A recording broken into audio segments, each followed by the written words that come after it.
What if the world's busiest airport didn't collapse, but simply stopped mattering overnight?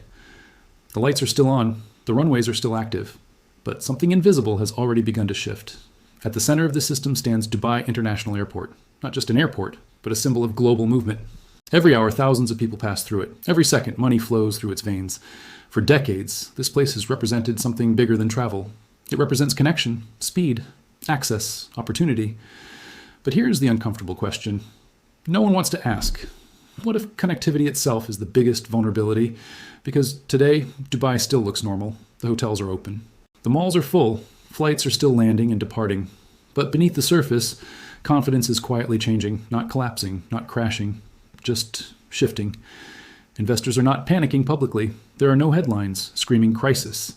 But behind closed doors, decisions are being delayed. Deals are being reconsidered. Flights still operate. But routes are being adjusted. Insurance still exists, but costs are rising. This is how modern systems weaken, not with explosions, but with hesitation. Departure boards. Because Dubai is not just buildings, it's not just glass towers and artificial islands. It is a system built on trust. Trust that planes will keep coming. Trust that money will keep flowing. Trust that the environment will remain stable.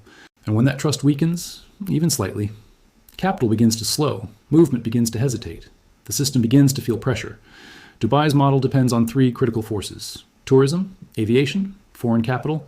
Remove momentum from even one of these, and the entire structure begins to lose balance. Now zoom out. Look beyond the skyline, beyond the luxury, beyond the illusion of permanence. Just a few hundred kilometers away lies one of the most critical choke points on Earth, Strait of Hormuz. Passage. Nearly a fifth of the world's oil passes through this narrow corridor, and with it, global stability. Now imagine this. Not a full-scale war, not destruction, just risk. Risk that insurance companies price in, risk that investors calculate, risk that travelers feel. Because perception is everything. And in systems built on confidence, perception becomes reality. This is how the illusion begins to crack. Not loudly, not dramatically, but silently. And when that happens, the question is no longer whether the system is strong. The question becomes, how long can it hold? Because history has shown us something most people ignore. Empires don't collapse when buildings fall. They collapse when confidence leaves. Modern conflicts don't need to destroy cities. They only need to scare investors. The battlefield has changed. It's no longer about territory. It's about perception. There is no full-scale war in Dubai. No tanks in the streets, no collapsing skyscrapers. Everything looks normal. And that's exactly what makes this dangerous. Because while the surface remains untouched, the system underneath is quietly reacting. Insurance premiums are rising, flight routes are being adjusted. Investors are not pulling out loudly. They're just taking a step back. Decisions are being delayed. Projects are being reconsidered. This is how modern disruption works. No explosions, just hesitation spreading through the system. Now focus on something deeper. In today's world, not all targets are military. Some are psychological. Places like Palm Jumeirah and Burj Al Arab. These are not just locations. They are symbols. Symbols of wealth, of safety, of untouchable luxury. And in modern conflict, symbols carry more power than infrastructure. Because damaging a symbol doesn't just create loss, it creates doubt. And doubt spreads faster than damage ever could. Why? Because the real target is not the building. It's the belief behind it. If people begin to question safety, they begin to question value. And when value is questioned, money hesitates. This is where the financial chain reaction begins. Risk increases, insurance costs rise. Insurance rises, project costs increase. Financing becomes more expensive, margins begin to shrink. And suddenly, what once looked like a guaranteed opportunity starts to feel uncertain. Capital doesn't like uncertainty, so it waits, it watches, it slows down. And when capital slows, momentum disappears. Real estate projects pause, transactions decline, prices don't crash immediately. They just stop moving. And in a system built on constant growth, stagnation is a warning sign. Because Dubai's strength has always been confidence, the belief that it is safe, stable, untouchable.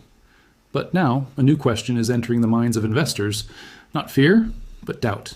And that question is simple. If safety becomes uncertain, does luxury still hold value? Because in the end, luxury is not defined by how it looks. It is defined by how secure it feels. Cities like Dubai don't crash, they slowly lose oxygen. There is no explosion, no sudden collapse, no dramatic breaking point. Instead, something quieter begins to happen. The system keeps running, but with less energy. Hotels are still open, lights are still on, reception desks are still staffed, malls are still bright, music is still playing, shops are still welcoming customers. Flights are still landing, planes are still taking off, the system appears intact. But look closer. There are fewer tourists, fewer conversations, fewer footsteps. Those who arrive stay for less time, and when they spend less. This is not a collapse, this is a slowdown. And in an economy like Dubai, a slowdown is more dangerous than a shock. Because tourism is not just a sector here, it is a lifeline. A major share of the city's energy comes from movement, people arriving, spending, leaving, and being replaced. Now imagine that flow, slowing down, even slightly. The impact doesn't stay in one place, it spreads quietly. Hotels begin to feel it first, occupancy drops, rooms stay empty longer, then retail, fewer buyers, lower sales per customer. Then aviation, less demand, more unused capacity. Then luxury services. Yachts remain docked, reservations disappear. From the outside, everything still exists. But inside, the system is losing momentum. And here's the critical part most people miss. The pressure doesn't start at the top. It starts at the bottom. Workers feel it first. Hours are reduced. Shifts are cut. Contracts become uncertain. Temporary roles disappear. Because in a system like Dubai, the workforce is highly flexible, but that flexibility comes with a cost. It is strong during growth, but fragile during slowdown. When demand rises, workers are pulled in quickly. When demand falls, they are released just as fast. This is the hidden vulnerability of an expat-driven system. No buffer. No delay, just immediate adjustment.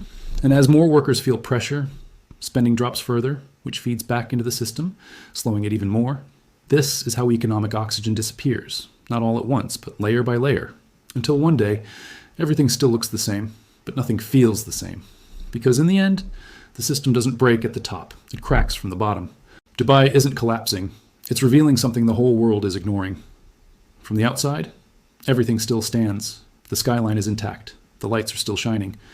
But what's changing is not what you see. It's what people believe. Because Dubai is more than a city. It is a model built on three forces: foreign capital, global mobility, geopolitical stability. Remove even one of these, and the balance begins to shift. Not instantly, not dramatically, but gradually, and then all at once. And here's the uncomfortable truth. This isn't just about Dubai. This applies to every major global hub. Cities built on finance, on tourism, on constant inflow. It applies to tourism-driven economies, where movement equals survival, and to real estate markets, where prices depend on continuous belief. Because when systems depend on confidence, confidence becomes the foundation. Now, to be clear, Dubai is not weak. It still has world-class infrastructure, a powerful geographic position, and strong government control. These are real strengths, and they matter. But strength does not mean immunity, because what has been exposed is something deeper. A vulnerability, not in buildings, but in the model itself. And once a vulnerability is seen, it cannot be unseen. This is where smart thinking begins. Not panic, not fear, but adjustment. Because smart investors don't run blindly. They adapt. They diversify across regions. They factor in geopolitical risk. And most importantly, they avoid putting everything in one place. Because concentration feels powerful until it becomes dangerous. This is the real lesson, not just for Dubai, but for the world. Because the biggest risk is not conflict, it's not volatility. The biggest risk is believing stability is permanent. And history has proven this again and again. What feels safest often changes the fastest. So now the question is not what is happening. The question is what it means. Is this just a temporary shock, a moment of hesitation, or is it something more? The first visible crack in a system built entirely on confidence. So tell me, are we watching a short-term disruption or the beginning of a much larger shift? Because sometimes the biggest changes don't arrive with noise. They arrive in silence.